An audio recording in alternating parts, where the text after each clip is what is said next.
পায়েস বানানো অত্যন্ত সোজা, তবে ঠিক কী কী উপায় অবলম্বন করলে পায়েস হবে একদম পারফেক্ট সেটাই হচ্ছে জানার বিষয়। নমস্কার বন্ধুরা, রসনালয়ে আপনাদের অনেক স্বাগত। আজ আমি আপনাদের সঙ্গে শেয়ার করব সিমুইয়ের পায়েসের রেসিপি। তো চলুন শুরু করি। ভিডিওটা প্রথম থেকে শেষ পর্যন্ত দেখার অনুরোধ রইল। তার জন্য আমি এখানে প্রথমেই কিছুটা পাটালি গুড় নিয়েছি। শীতের সময় সকলেই কিন্তু গুড়ের পায়েস খেতে খুব পছন্দ করে। তো সিমুইয়ের পায়েসটা আমরা বেশিরভাগই সবাই চিনি দিয়ে বানিয়ে থাকি, তবে আজ আমি এখানে গুড় দিয়ে সিমুইয়ের পায়েস আপনাদেরকে বানিয়ে দেখাবো। ভিডিওটা অবশ্যই প্রথম থেকে শেষ পর্যন্ত দেখবেন। এবার আমি এখানে প্রথমেই একটা আপনাদের সঙ্গে টিপ শেয়ার করি, সেটা হলো পাটালি গুড় কিন্তু কখনোই সরাসরি পায়েসের মধ্যে দেবেন না, তাতে কিন্তু অনেক সময় দুধটা ফেটে যাওয়ার ভয় থাকে। প্রথমে এইভাবে যতটা আপনার গুড় প্রয়োজন সেই অনুযায়ী গুড় নিয়ে একটু জলের মধ্যে ফুটিয়ে ওটাকে জাল দিয়ে ঠান্ডা করে নেবেন। তারপর কড়াইয়ের মধ্যে এইভাবে কিছুটা ঘি দিয়ে আমি যতটা পরিমাণ কাজু ব্যবহার করব পায়েসে, সেই কাজুটাকে একটু হালকা নাড়াচাড়া করে নেব। কাজুটা যখন একটু লালচে হবে তখন তার মধ্যে দিয়ে দেব ঠিক যতটা পরিমাণ আমি এখানে কিশমিশটা ব্যবহার করব, সেই কিশমিশটা। এবার দুটোকেই হালকা করে এরকম ভেজে তুলে নেব। খুব বেশি লাল করে কিন্তু কাজু কিশমিশটা ভাজবেন না। এবার আমি হালকা ভেজে নেওয়ার পর ওই ঘিয়ের মধ্যেই দুটো তেজপাতা আর দুটো ছোট এলাচ ফাটিয়ে দিয়ে দেব। এলাচটা এই ঘিয়ের মধ্যেই যদি ভেজে ব্যবহার করেন তাহলে কিন্তু পায়েসের স্বাদ অনেকটাই সুন্দর হবে আর গন্ধটাও খুব ভালো বেরোবে। এবার আমি ওই ঘিয়ের মধ্যেই দুটো ছোট এলাচ আর তেজপাতাটা ফোড়ন দিয়ে একটু নাড়াচাড়া করে নিয়ে তার মধ্যে যতটা পরিমাণ সিমুই আমার দরকার ঠিক সেই পরিমাণ সিমুইটা আমি এর মধ্যে দিয়ে দেব, ভেজে নেব। আমি এখানে কিন্তু নিয়েছি 100 গ্রাম মতো সিমুই। এই 100 গ্রাম সিমুইটাকে আমি এখানে ঘিয়ের মধ্যে খুব ভালো করে ভাজতে হবে।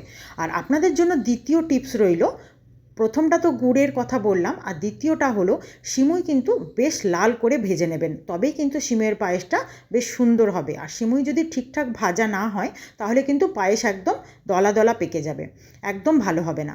ঠিক দেখুন এই রকমভাবে যখন সিমুইটা লাল করে ভাজা হয়ে যাবে, আর কন্টিনিউ কিন্তু নাড়তে হবে, মানে কোনোটা বেশি লাল কোনোটা হলো না এই রকম যেন না হয়।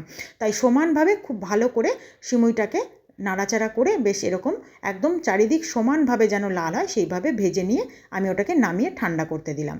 এবার আমি একটা পাত্রের মধ্যে আমি এখানে দুধ নিয়ে নেব। আমি এখানে প্যাকেটের দুধ নিয়েছি আমুল, তো আপনারা চাইলে কিন্তু গরুর দুধ বা পাউডার দুধ গুলে নিয়েও করতে পারেন। আমি এখানে 1 লিটার দুধ নিলাম, আর দুধের মধ্যে আমি এখানে পরে যেহেতু ওই গুড়ের যে জলটা ফুটিয়ে রেখেছি ওটা দেব, তাই এখানে আমি 1 লিটার দুধই নিয়েছি। এবার দুধটাকে খুব ভালো করে জাল করে নেব। দুধটা যখন ঠিক এইভাবে একদম ফুটে বেশ ঘন হয়ে যাবে তখন আমি ভেজে রাখা সিমুইটা ওর মধ্যে দিয়ে দেব। এবার বেশ খানিকক্ষণ ফুটতে দিতে হবে। নতুন পুরনো সকল বন্ধুকে আমার চ্যানেলে স্বাগত জানিয়ে যে সকল বন্ধুরা নিয়মিত আমার ভিডিও দেখছেন, আমার সাথে আছেন, তাদেরকে আমার অসংখ্য ধন্যবাদ। আর যে সকল বন্ধুরা আজকে আমার ভিডিও প্রথম দেখছেন, এখনও চ্যানেলটি সাবস্ক্রাইব করা হয়নি, তারা প্লিজ চ্যানেলটি সাবস্ক্রাইব করে পাশে থাকা বেল আইকনটি প্রেস করে দেবেন। নতুন নতুন ভিডিওর নোটিফিকেশান সব আগে আপনাদের কাছে পৌঁছে যাবে। আর যে সকল বন্ধুরা ফেসবুক পেজ থেকে ভিডিওটি দেখছেন তারা অবশ্যই পেজটি ফলো করে দেবেন এরকম সুন্দর সুন্দর রেসিপি পাওয়ার জন্য। এবার দেখুন সিমুইটা কিন্তু ফুটে বেশ সেদ্ধ হয়ে উঠেছে। আপনারা দেখেই বুঝতে পারবেন সিমুইটা যখন সেদ্ধ হয়ে যাবে ঠিক এই রকমভাবে, তখন আমি এর মধ্যে মিশিয়ে দেব এবার যে ফুটিয়ে ঠান্ডা করে রেখেছি যে পাটালি গুড়টা, সেই গুড়টা এর মধ্যে মিশিয়ে দেব। গুড়টা কিন্তু ঠান্ডা হয়ে গেলে কোনো অসুবিধে নেই, দুধটার মধ্যে দিলেই কিন্তু ওটা একদম সম্পূর্ণ মিশে যাবে। এবার আমি দুধটা যখন দুধের মধ্যে পায়েসের মধ্যে মিশিয়ে দিয়েছি গুড়টা, খুব ভালো করে আমি এটাকে একে অপরের সঙ্গে মিশিয়ে দেব, মানে দুধের সঙ্গে গুড়টাকে খুব ভালোভাবে মিশিয়ে দিতে হবে।